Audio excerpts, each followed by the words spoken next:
El congresista del Partido Comunes, Carlos Alberto Carreño, más conocido como Sergio Marín, en las filas de las antiguas FARC, podría terminar pagando pena de cárcel y perdiendo la curul que alcanzó gracias al acuerdo de paz con ese grupo guerrillero. En los próximos días, la Corte Suprema decidirá si le impone medida de aseguramiento porque, estando en el Congreso, les habría cobrado parte del sueldo a los integrantes de su unidad de trabajo legislativo. Sí, señora. Otros congresistas del Partido Comunes también están en la mira de la justicia por prácticas similares. El caso hoy es la gran papa caliente que enfrenta esa colectividad política con miras a las próximas elecciones. Verdad, justicia, reparación. Carlos Alberto Carreño es representante a la Cámara por el Partido Comunes. Durante 20 años hizo parte del bloque oriental de las FARC, en donde era conocido con el alias de Sergio Marín. Tras el acuerdo de paz con esa organización, terminó ocupando una curul en el Congreso. Acabamos de aprobar en plenaria de Cámara la conciliación del proyecto de ley de la reforma laboral. Y hoy están aprietos porque en los próximos días la Corte Suprema de Justicia decidirá si ordena su captura por una serie de graves denuncias. Acompañando esta iniciativa, Hoteles, estudios profesionales y hasta ropa son algunos de los gastos que Sergio Marín realizó en los últimos años. Los pagos no tendrían nada de inusual, de no ser porque el dinero no habría salido de sus cuentas personales, sino del bolsillo de varios de los funcionarios que hicieron parte de su unidad de trabajo legislativo. Así quedó en evidencia en documentos y en varias declaraciones reservadas ante la Corte Suprema de Justicia que rindieron antiguos colaboradores suyos en el Congreso. La más importante de estas declaraciones fue la de su propia asistente, Irene Amado, quien es la sobrina de Griselda Lobo, alias Sandra Ramírez, la viuda de Tiro Fijo, el fundador de esa guerrilla. Dígame quién no quiere dar la plata, porque aquí estos contratos son contratos de libre nombramiento y remoción, nos decía él constantemente. Yo los puedo sacar en el momento que sea. Por denunciar al representante Carreño y a otros integrantes del Partido Comunes, hoy Irene Amado está en el exilio. Estoy aquí en Houston porque salí de mi país el año pasado debido a las amenazas que sufrí del representante Carlos Alberto Carreño. Amado llegó a convertirse en la mano derecha de Carreño gracias a la familiaridad con la viuda de Tiro Fijo. Como su asistente, llevó una serie de contabilidad paralela con los dineros que, según dice, se veían obligados a pagar cada uno de los miembros del despacho del congresista. Una orden directa de Carlos Alberto Carreño desde el inicio, y él jamás llegó a decirnos, ustedes están de acuerdo en que no, eso no fue así. Tanto así, doctora, que las personas que no aportaban tenían diferencias con el representante, o sea, eran llamados tenían un llamado de atención. Estoy totalmente segura, así no nieguen ahorita, de que el representante se comunicaba con ellos y les decía, pero también de manera indirecta, porque lo hacía por medio de mí, que se iba a hacer un recaudo, que nos iba a pedir una cuota del salario a cada uno y que esos dineros se iban a destinar como en beneficio de lo que hacía el partido por las personas. La exfuncionaria fue enfática en que la plata era un supuesto aporte para sufragar los gastos del Partido Comunes. Noticias Caracol consultó con expertos en delitos electorales, quienes señalaron que los funcionarios públicos tienen prohibido donar plata a partidos políticos y campañas políticas. Los únicos exentos de esta norma son los congresistas. La testigo dijo que ella fue la encargada de recaudar el dinero de sus compañeros y entregarlo al partido. El partido funciona por comisiones. De hecho, yo hice parte del partido un tiempo, pero había una comisión de finanzas. En esta comisión de finanzas rotaron varias personas. Estuvo Victoria Nariño. Victoria Nariño era la persona a la que yo inicialmente le entregué por algunos meses. Yo lo que hacía era organizaba un documento, porque, doctora, tenía la orden de que no quedaran como soportes de esas cosas, de esos pagos. ¿Por qué? ¿Quién le dio la orden? Carlos Alberto Carreño Marín. ¿Por qué? Porque él, lo que muy dentro de sí sabía quién era correcto. Victoria Nariño, a quien se refiere la testigo, sería Marilyn Millán. Estuvo más de 15 años en el bloque oriental de las FARC. Tras el acuerdo de paz, llegó a ser parte del Comité de Finanzas del Partido Comunes. Después pasó a integrar la UTL de Julián Gallo, quien era conocido en las FARC con el alias de Carlos Antonio Lozada. Estamos hablando de un inmenso aporte legislativo. En esta tabla entregada por la testigo a la Corte, quedaron registrados los pagos que, según ella, el congresista les asignaba a cada uno de los integrantes de la UTL. Allí se observa que desde los asesores principales hasta los conductores debían pagar. Los asesores nivel 1, con un salario de 8 millones de pesos aproximadamente, al parecer les tocaba entregar 3.640.000 pesos, casi el 50% de su sueldo. Esos cobros se habrían extendido incluso hasta los conductores que tenían salario de 2.700.000 pesos y debían sacar 200.000 pesos mensuales para el congresista. La testigo le explicó a la Corte qué pasaba si se atrasaban con los pagos. Diego Méndez es un claro ejemplo. Si eso fuera de común acuerdo, Diego no se atrasaba un año en dar los aportes, porque se atrasaba 7 y 8 meses. En algún momento Carlos Alberto me sentó y me dijo, ¿cuánto está debiendo este fulano? Diego tuvo que dar una cifra grande, y tuvo que ponerse al día. Personalmente también me atrasé una vez un mes. Yo a él le fallé 2 veces todo ese tiempo. La primera vez lo hice porque tuve una situación complicada y le dije, no puedo dar este mes. Y él me dijo, da el otro mes. Y al otro mes me le puse al día con los 2 meses. Tenía que dar. Diego Méndez, a quien se refiere la testigo, era un trabajador de la UTL. Ante la Corte reconoció que realizaba los pagos, pero, según él, lo hizo de manera voluntaria al partido político en su calidad de militante.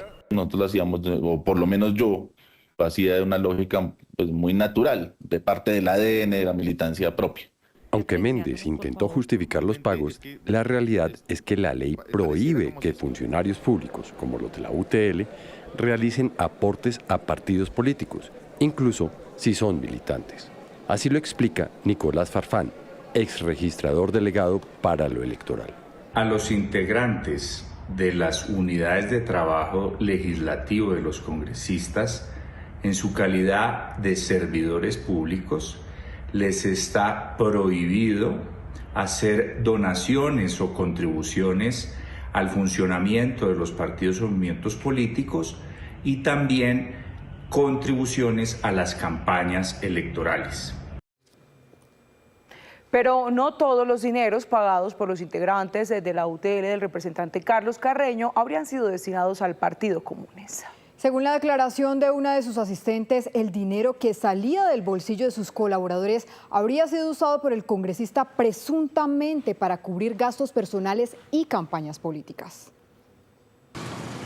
En su declaración ante la Corte, Irene Amado, la asistente de Carlos Carreño, dio detalles de cómo se usó el dinero que los integrantes de la UTL supuestamente le pagaban al congresista.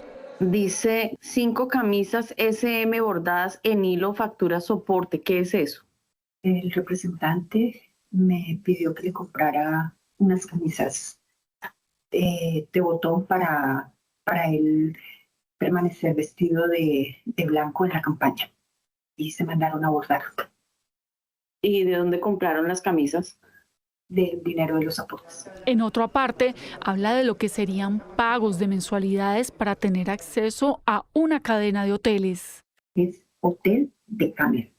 Eso fue un recibo que Sergio un día me envió la información. Yo fui a uno de los bancos cercanos, no sé si fue el Bancolombia o algo, pero estoy segura que aporté como una foto. ¿Y qué tenía que ver con el Decameron? Una cuota que él pagaba. ¿Cuántas veces le pagó cuota de Decameron? De Decameron, 1. En el cuadro entregado por la asistente queda en evidencia que el congresista, al parecer, llegó a pagar con el dinero de sus colaboradores cosas tan ínfimas como estos 36.000 pesos, según se lee, para pago recibo UNAD, Universidad Nacional Abierta y a Distancia. Igualmente aparece este registro por 826.000 pesos el 31 de mayo de 2021, en el que está escrito Pago Universidad Intersemestral SM. En otro ítem quedó el registro de un pago por 1.986.000 pesos en agosto de 2021, en el que se lee Pago Semestre SM. Independiente de las cifras que tuvieran. SM, según la testigo, son las iniciales de Sergio Marín. Ricardo Vargas, uno de los asesores de la UTL que llegó a tener el más alto rango salarial, declaró ante la Corte lo que vivió al interior del despacho de Carreño. Y no hay por ese lado en este debate posibilidad que alguien diga que hemos sido irresponsables. Él se echaba la plata al bolsillo, diciéndolo coloquialmente. Los que yo le entregué, pues lo vi con mis propios ojos, pues cuando se los guardaba, ¿no? ¿Cuánto dinero le alcanzó a entregar usted a él en efectivo? Yo le pongo más de 10 millones de pesos, le di, en todo el trabajo que estuve en el Congreso. Ricardo Vargas renunció a la UTL y les pidió a las autoridades investigar al representante por muchas irregularidades que vio. Dentro de las pruebas recaudadas también aparece este chat que sostuvo la testigo con otra integrante de la UTL llamada Laura Molano. Y hay algo de pragmatismo.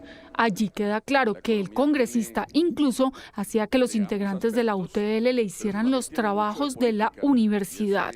No matricule, yo no quiero estudiar este semestre. ¿A qué está refiriéndose? Nosotros cargábamos con toda esa responsabilidad de la universidad.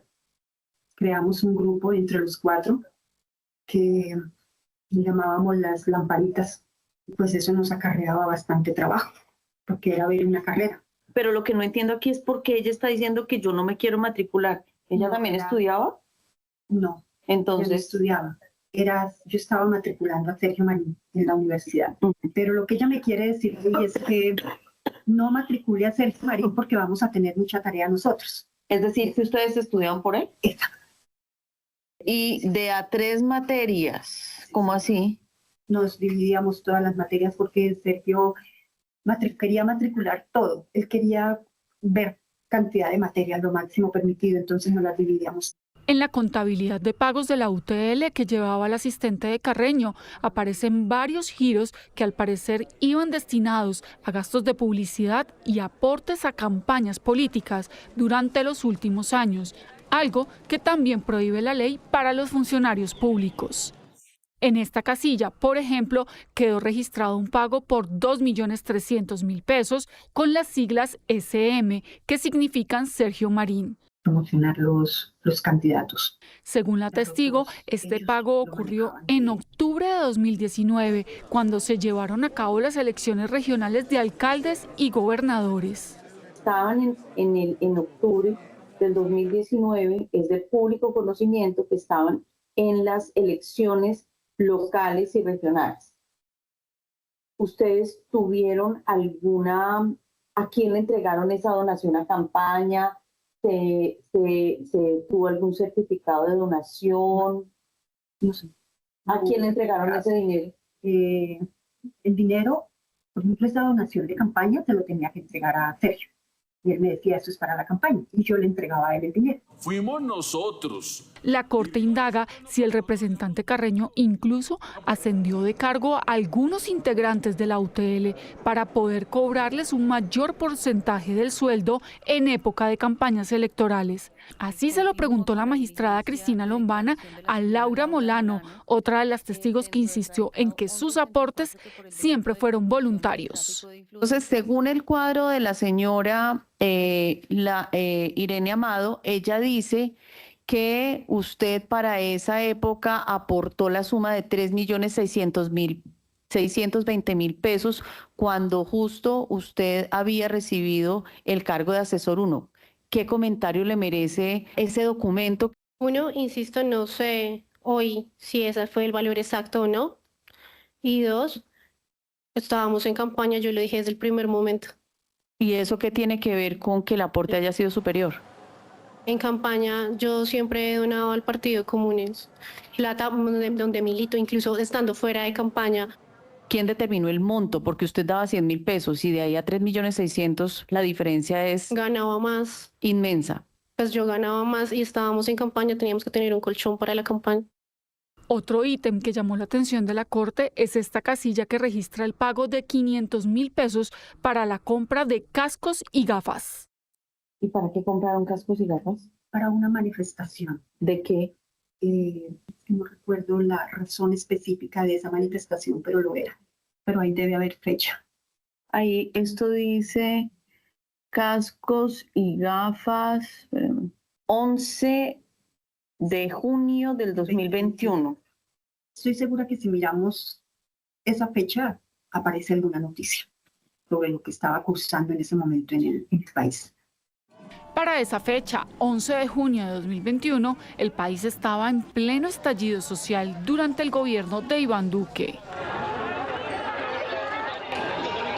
La primera parte de este escándalo se conoció en agosto de 2024, cuando Blue Radio reveló, entre otras pruebas, un audio del representante a la Cámara hablando de viva voz sobre cómo cobraba porcentajes del sueldo a miembros de su UTL.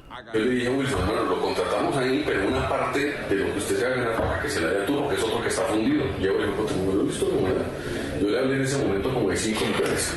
Y bueno, le pase por ahí 1.200.000, 1.200.000, 1.5 millones. Parece que alguien que gana 5, pues, quitarle 1.5 millones. Pero como todo está llevado así. Poco tiempo después, la Corte comenzó una investigación contra Carreño que lleva casi un año. A lo largo de este tiempo han declarado una decena de testigos, muchos de los cuales le contaron a la Corte que fueron amenazados por el congresista para evitar que revelaran los cobros irregulares que les hicieron. No, tratando de hacer las cosas económicamente bien. Le llegó un derecho de petición donde a él le estaban pidiendo información sobre los aportes que él nos exigía a todos en la UTL.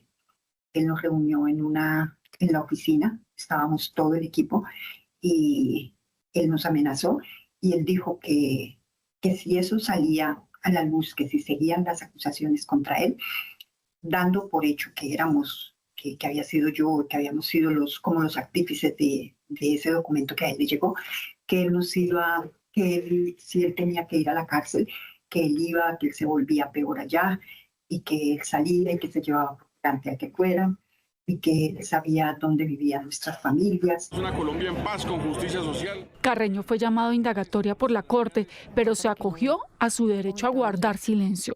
Doctora, yo quiero usar el derecho que me asiste a no declarar el día de hoy y esperando obviamente el desarrollo de las investigaciones posteriores, etcétera, poder asistir en otro momento a ampliar la declaración.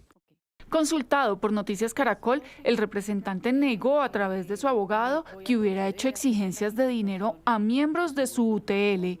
Aseguró que los aportes han sido por voluntad propia para las actividades sociales del representante. También señaló que las denuncias en su contra son de 3 antiguos colaboradores con quienes tuvo diferencias laborales. También buscamos a Rodrigo Londoño, presidente del Partido Comunes, pero por motivos de salud no dio ninguna declaración. Es importante recordar que este escándalo estalla en un momento crucial para el Partido Comunes, cuyos congresistas están terminando su segundo periodo producto del acuerdo de paz con las FARC. Eso significa que tendrán que ir a las urnas el próximo año y competir por votos con todos los partidos. El acuerdo con esa guerrilla les concedió 10 curules, 5 en Senado y 5 en Cámara por 8 años que terminan en el 2026.